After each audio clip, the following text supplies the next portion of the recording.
1959।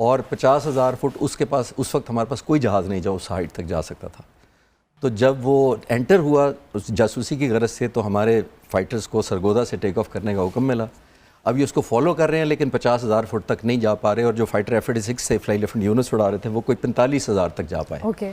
اب 5,000 کا ابھی بھی گیپ تھا تو ان کی ریچ نہیں کر پا رہے تھے, تو ان کو چیز کرتے رہے جب تک وہ جہاز انٹر ہوا جیلم سے بھی ساؤتھ میں اور پنڈی کی طرف جانا شروع ہو گیا. جب اس نے پنڈی پر جا کے ٹرن کاٹا تو دس از دا ٹائم اس کی ہائٹ لوز ہوئی. اوکے. تو اب فلائی لیفٹنٹ یونس نے اس کو وہاں مار گرایا. واو. 10 اپریل 1959.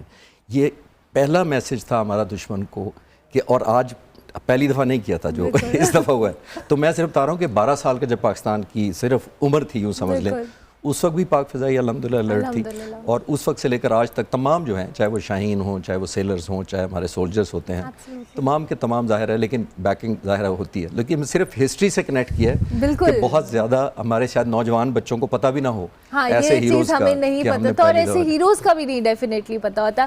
مین وائل جی, جب ہم اپنے مہمانوں کا تعارف کروا رہے ہیں, ہمیں اسامہ سلیم اور ان کے ساتھی جو ہیں سرفراز سلیم, انہوں نے بھی جوائن کیا ہے. السلام علیکم جی, تھینک یو ویری مچ. کیسے ہیں آپ لوگ؟ خیریت سے؟ ٹھیک ٹھاک. بڑا اچھا لگ رہا ہے آپ لوگ آ رہے ہیں, آپ فل اٹائر میں آئے ہیں 23 مارچ کے, سب لوگ بڑی تیاری کے ساتھ. دیکھیں موقع ہی ایسا ہے اور خوشی ہوتی ہے آپ کے پروگرام میں آ کے. زبردست, تھینک یو سو مچ. اچھا جی فارق, آج بھی سب 23 مارچ کی ہسٹری کی بھی بات کریں. ظاہر ہے ہم اب تو ڈسکس کریں, لیکن موجودہ دور میں جو ہم ڈائنامکس چینج ہوتے ہوئے دیکھ رہے ہیں, ساری اوور آل انٹرنیشنل ارینا پہ جو چیزیں ہو رہی ہیں, اس میں وی ریئلائز کہ یہ بڑا ٹائملی ڈیسیجن لیا گیا, اور یہ ساری جو قرارداد ہوئی it was much needed. Absolutely جی. ارملہ تھینکس اے لاٹ, اور عید مبارک بھی سب کو. دیکھیں 23 مارچ کی اگر ہم تھوڑی سی بیک گراؤنڈ میں جائیں تو قائد اعظم کا لینڈ مارک سرمن ہے, اس کو پڑھنے کی واقعی ہمیں ضرورت ہے. اس کے ملٹیپل اینگلز ہیں, اور جو چیلنج قائد اعظم نے آئیڈینٹیفائی کیا کہ مسلمان ایک نیشن ہے, اور ایک ایسے ملک میں اگر ہندوز کو اور ان کو کلب کر دیا جائے جہاں پر مسلمان پرماننٹ ایک مائنورٹی میں ہوں گے اور ہندو ایک پرماننٹ میجورٹی میں ہوں گے, تو freedom means nothing. Freedom will become meaningless, کیونکہ ہندو یوک میں آپ رہیں گے, آپ پرماننٹلی ایک ایسے تضاد والے کانٹرڈکشن والے سسٹم میں ہوں گے جہاں پہ آپ کے رائٹس ہمیشہ انفرنج ہوں گے. اور قائد اعظم کی اس اسپیچ کا وہ جو پیرا ہے وہ بڑا ہی پوئٹک بھی ہے کہ ایک کا ہیرو دوسرے کا فو ہے, دوسرے کا فو دوسرے کا ہیرو ہے. ان کی جو کلچرل کسٹمز ہیں وہ ایک دوسرے سے کلیش کرتی ہیں, ان کو ایک وطن میں کلب کرنا ول بی سوسائڈل. تو یہاں سے وہ لاہور ریزولوشن جو بعد میں پاکستان ریزولوشن کہلائی ہے, جس کو ہم 2 نیشن تھیوری کہتے ہیں, اور بہت سے لوگوں نے اس وقت بھی اور بعد میں بھی جو ایک سو کالڈ سیکولر یا لبرل ایتھاس تھا, انہوں نے کہا جی یہ 2 نیشن تھیوری تو میننگ لیس ہے, اس کا تو پاکستان کے روٹ سے کوئی تعلق نہیں ہے. لیکن 23 مارچ اور قائد اعظم کی وہ اسپیچ 2 نیشن تھیوری کے حوالے سے بہت ہی امپورٹنٹ ایک مائل سٹون رکھتی ہے. دوسری بات جو میں یہاں پہ کوئکلی ایڈ کرنا چاہوں گا بیفور آپ اجلال کو بھی کانورزیشن میں شامل کریں, 23 مارچ کو کانسٹیٹیوشن بھی ہمارا بنا تھا پہلا 1956 23 مارچ, اور ہم جو ڈومینین سٹیٹس تھا پاکستان کا اس سے باہر نکلے تھے, اور ہم ریپبلک, اسلامک ریپبلک ہم نے اپنے آپ کو ڈکلیئر کیا تھا. تو ایک چھپا ہوا میسج 23 مارچ میں کانسٹیٹیوشنلزم کا بھی ہے. ہم نے اسپرٹ آف کانسٹیٹیوشنلزم سے جڑنا ہے جس پہ ہم نے یہ ملک حاصل کیا ہے. قائد اعظم محمد Ali Jinnah role of law میں بلیو کرتے تھے. قائد اعظم محمد علی جناح ایک کانسٹیٹیوشنل فریم ورک کی ہمیشہ بات کرتے تھے. اگر اس وطن نے آگے جانا ہے تو جتنے ہمارے امپورٹنٹ اسٹیک ہولڈرز ہیں جو پولیٹیکلی ایڈمنسٹریٹیولی کسی بھی طرح وہ پاور کے اندر ہیں, ان کو کانسٹیٹیوشنل پائے کے اندر اپنا فیئر شیئر لینا ہوگا ایکوٹی کے ساتھ. اور اگر آپ وہ فیئر شیئر کو کہیں نہ کہیں کمپرومائز کرتے ہیں تو نیشن سٹیٹ آف پاکستان کے ساتھ ایک پرابلم پیدا ہوگی, جو کہ آج کا میسج ہے کہ ہم نے کانسٹیٹیوشنل فریم ورک میں ہی رہنا ہے. بالکل صحیح, بالکل صحیح. اچھا لال صاحب, یہ تو کانورسیشن بڑی ہم اس پہ کر رہے ہیں نا کہ آج ہم اس چیز کو سیلیبریٹ کر رہے ہیں, بٹ آئی تھنک ینگسٹرز اور یوتھ کا بڑا امپورٹنٹ رول رہا ہے سارے پروسیس کے اندر بھی, چاہے وہ 23 مارچ کی ریزولوشن ہو یا موجودہ دور میں ہم دیکھیں. Since you are living abroad, but I think کہ جو باہر رہتے ہیں ان کی روٹس بڑی کنیکٹڈ ہوتی ہیں. So how's your experience while visiting Pakistan, اور سنس آپ وہاں پہ پڑھے بھی ہیں اب آپ سرو بھی کر رہے ہیں؟ Well, first of all, thank you.